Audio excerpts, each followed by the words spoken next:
Bonjour, voilà un nouveau livre. Alors un livre très particulier. Avant de vous le montrer, je vous raconte l'histoire parce qu'une fois n'est pas coutume. C'est un livre qu'on m'a offert et en fait je savais pas du tout ce que j'allais voir en livre, mais même la personne qui me l'a offert savait pas. Pourquoi? Et je trouve ça assez génial d'ailleurs. C'est il y a un libraire ici dans notre région qui emballe des livres de poche avec du papier craft, donc on peut pas deviner. Et dessus il met comme une grille une grille de mots croisés et dessus, il y a des mots-clés qui révèlent des mots-clés de l'histoire. Donc, moi, j'avais famille, ancêtre, gangster, voilà, donc je savais pas du tout.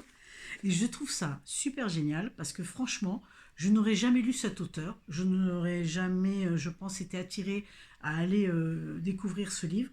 Donc je tarde pas à vous le présenter. Regardez, c'est juste, déjà la couverture est carrément déjantée, moi j'adore.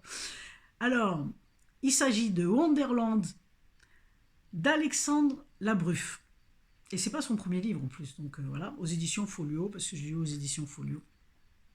Je me suis régalée, j'ai lu d'une traite, c'est un truc, mais on part dans des complètement délire, un sujet qui est rarement abordé dans les livres. Alors, c'est écrit avec beaucoup de dynamique. Euh, L'histoire, c'est assez. Franchement, je vous dis, c'est délirant. Un jeune qui vit à Paris, son frère est parti, comment il dit ça?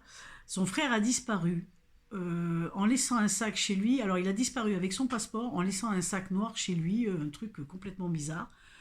Et puis après, ben, il y a la police qui s'en mêle, il est en prison, et, le jeune est obligé de redescendre dans sa famille. Donc là, évidemment, quand il redescend dans sa famille, il y a beaucoup de choses qui ressortent avec son père, bon, la séparation avec ses parents, mais le père qui est seul, qui vit dans une maison, qui garde tout. Donc il y a beaucoup de choses qui remontent au niveau des ancêtres. Enfin, voilà, le passé, quoi, le passé qui revient. C'est un livre sur le passé, c'est un livre sur la famille, c'est un livre sur les croyances, c'est un livre sur comment on se construit dans un milieu pas forcément facile. Et là, on découvre que ce jeune frère, eh ben, il est pas simple, quoi. Il envoie plein de SMS avec des noms bizarres. Il est même convoqué à la police, le frangin. Enfin, bon, il se passe tellement de choses. Et puis, sur ces entrefaites, le papa tombe malade et il décède.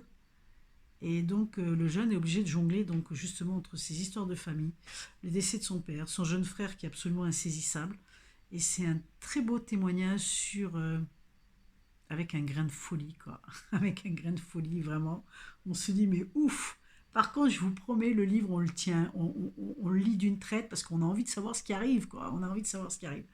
Donc, on est entre Paris et les Landes et c'est vraiment sympa. Donc, si vous avez envie d'un petit coup de folie, eh ben, n'hésitez pas, un petit coup de fraîcheur des vagues, là, l'air marin des Landes, n'hésitez pas, hein, suivez l'élan de votre cœur autrement. Et puis, je vous dis à bientôt avec un autre roman. Bye bye!